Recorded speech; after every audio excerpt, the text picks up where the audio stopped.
নমস্কার সবাইকে, আমার রং তুলি চ্যানেলে আপনাদের সবাইকে অনেক স্বাগত জানাই। আজকে এই যে সকালবেলার ভিডিওটা, আমার স্নান করে পুজো দেওয়া হয়ে গেল। সকাল সকাল পুজোটা দিয়ে দিলে অনেক মনটা ভালো থাকে সারাদিন। তো আমি চেষ্টা করি সকালবেলা করে পুজো দেওয়ার। পুজো দিয়ে এই যে এখন একটু রান্না বসিয়েছি। আজকে মঙ্গলবার ছিল তাই নিরামিষ। এই যে আমার রং তুলি স্কুলে যাচ্ছে এখন, ওকে রেডি করে স্কুলে পাঠিয়ে দিয়েছি। বড়জন পড়তে গেছে, ও আসবে, ও এসে রেডি হবে, তারপরে ও যাবে পরে। এই যে আমার ছোট রং তুলি বেরিয়ে গেল। এই যে এখন বিকেলবেলায় এই যে মা মেয়ে বসে আছি।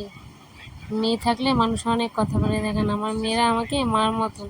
আমি শুয়ে থাকলেই আমার মাথা সবসময় হাতিয়ে দেয়, সবসময় আমার মাথা দেখবে, আমার খুব মাথা ব্যথার সমস্যা, আমার মাথা টিপে দেবে।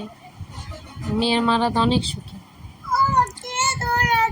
কে বলে মেয়েদের মতন কে সুখ দিবে বলেন? অনেক ভালো, আমি জীবনে অনেক খুশি। আমার দুটো মেয়ে, আমার খুব ভালো লাগে। এই যে আমার মেয়েরা খুব ভালো, খুব ভালোবাসে আমাকে, আমার জান ওরা। নমস্কার, ভিডিওটা ভালো লাগলে লাইক সাবস্ক্রাইব করে দেবেন।